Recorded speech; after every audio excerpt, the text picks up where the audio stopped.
Yeah. Yeah, hello viewers. We are back on Distant Banter to discuss, or not discuss, to kind of review. Review is too big a word.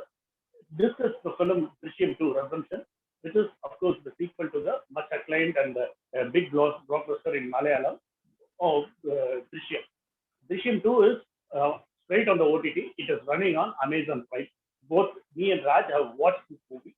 But I'll straight away hand it over to Raj to bring out the talking points of the movie. Yeah, thanks, Bala. For me, Drishyam 2 definitely is a sequel that should have been made. Why? Because I think there was a moral dilemma that was left at the end of Drishyam 1, which this the first Drishyam. I'm sure you all remember that. For those of you who don't or who probably missed it, it's a story of a man who does all that he can to keep his family safe in the wake of a murder, or rather an accidental killing of a person, which he hides so effectively that the police are forced to let him and his family go. That was it. So there was a moral dilemma because we felt, oh, you know what are we saying here? So the sequel was Completely. required. Yeah, sequel was required. But I somehow feel that sequel could have another sequel, which to me, I mean, I hate a sequel for the sake of a sequel. So I don't want to play a spoiler here. I feel there could be another one down the road sometime. Well, what do you think? Yeah. That is, we'll come to that slightly later. Just about this sequel, I thought as sequels go, because in recent times, Indian films have had a history of sequels being made just for the sake of it. This is one sequel that felt very organic. That was very, I mean, you rightly said, because there was a moral dilemma.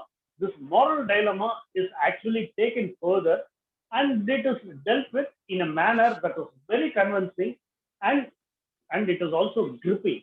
I mean, this film takes time to settle in, but once it settles in, it goes into high gear, and it is as interesting, as exciting as the original was.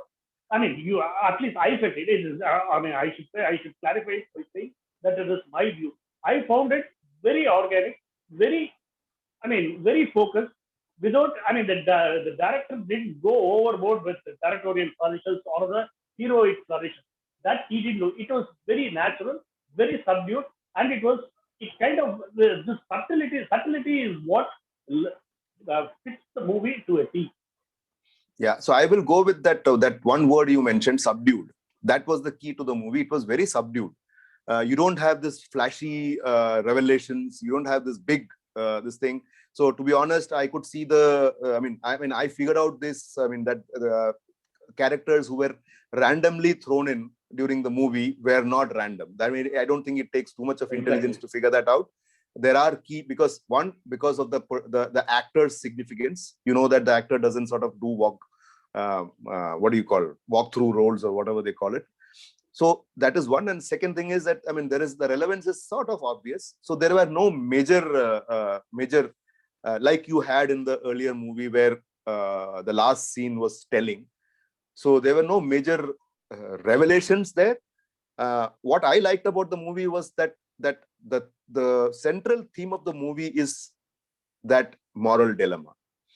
So for me, Exactly. that was what was very, very interesting, because Jeethu Joseph has actually taken care to keep that moral dilemma going right through the movie in each character, and led by Exactly. people who are around them also. So Yeah. that for me was brilliant. That was brilliant storytelling as far as I'm concerned. However, yeah, like I said, there could be a scenario where you do have another one. You could have another one coming in, which I would be very unhappy with. I'll leave it there. See, my point is the writing is very spot on, and I like the meta-ness, because there are a lot of, as you talk about my moral dilemma, and the larger message. A man who commits a crime, or a family which commits a crime, the biggest punishment is having to live with it. That line is beautifully brought out. And you talked about there are no big revelations at the end. I like the way it ended. It was low key. That is the nature of, because at the end of the day, nobody is really happy for having committed the crime. And I like the fact in this sequel, the police is not morally ambiguous. They are just pursuing a case honestly. And it is only the hero who blurs the line. I kind of liked it. That is a kind of an inversion in the law. I mean, you don't generally see those things. You generally see the police force as being corrupt, and the hero who blurs the line only for here he blurs the line for his own good. But at the end of the day, let's also be very clear. He is a very selfish person, which he makes it very clear in the first edition itself. Here, man is a very selfish creature. He says that. He says it Yeah, very correct. So I had another well. point also. Yeah, I had another point in this, because just to add to what Bala said, I mean, I had another point here was that it is not just the protagonist. See, you don't have an antagonist in this, typically speaking. I mean, it's not a typical real story. There is no antagonist in this. Yeah, so the protagonist, all of them are protagonists. They're all doing stuff which they believe is the right thing, including the police commissioner Murli Gopi, who I would say played a crucial role, and his scenes with Mohanlal were quite different than what they were earlier. I'm saying this because I have watched Murli Gopi's father Bharat Gopi and Mohanlal act together, and I always used to feel that every time Mohanlal and Bharat Gopi were on screen together, Mohanlal was different. In this case, I found Mohanlal to be the senior guy, and I found Murli to be different. So, I mean, he seemed to have sort of moved up a notch or two in terms of his acting. So I just loved that. So having said that, what I was saying was that the entire community, the entire that village where the movie Rajakad police station, where the movie is set, and the neighboring areas, you could actually see people, the way people talk about this incident 6 years from the time it happened. 6 years back, the family had the entire support of the village. 6 years later, they don't have the support. So many people have many stories. There are stories flying around. There are ideas floating around. So many things happen.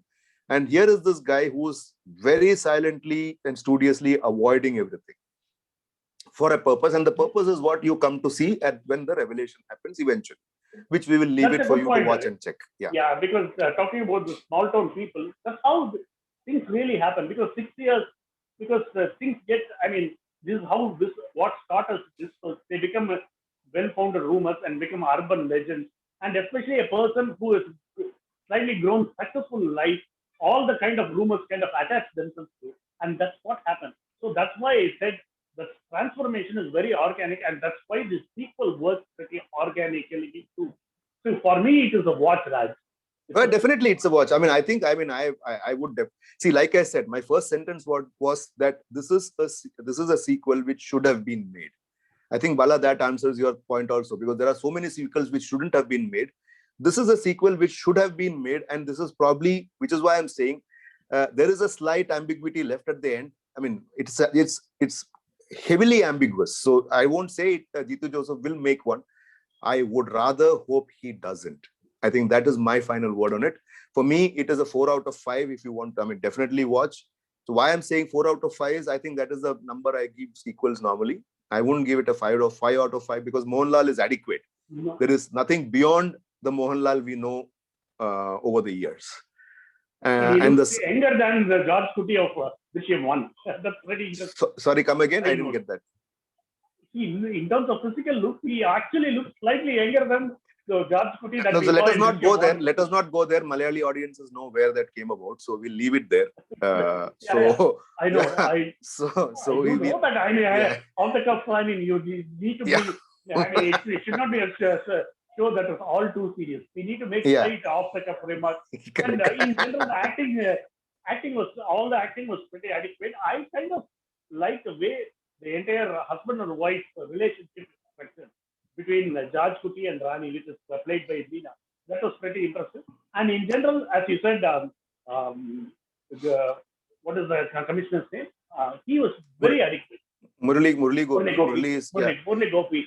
He was because though he doesn't have the moral force for like Gita Prabhakar did, the IG mother of the person who died. He may not have the moral force to go after the case, but he brings the moral right to go after this. So I would put it this way, Bala.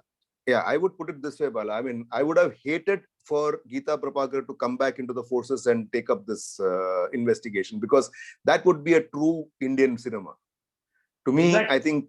I mean, I heard one of the reviewers say that, but I think I completely disagree with that person and say, no, I don't think that would make it a Exactly. typical That scenario. my Yeah, point is also precisely because exactly. this guy brings in more believability to the Yes. role. Yeah. So from both of us, it's a definite watch. Take the watch. I mean, watch it this weekend and share your views if you can, and keep watching. That's it. Bala, thanks again. Exactly. We'll catch up next week with some other review and some other stuff on Bits and Banter. Of course, there is cricket coming next week. So keep you posted. Bye bye. Have a good weekend Bye, and Raj. see you soon. Bye. Thank you. Bye.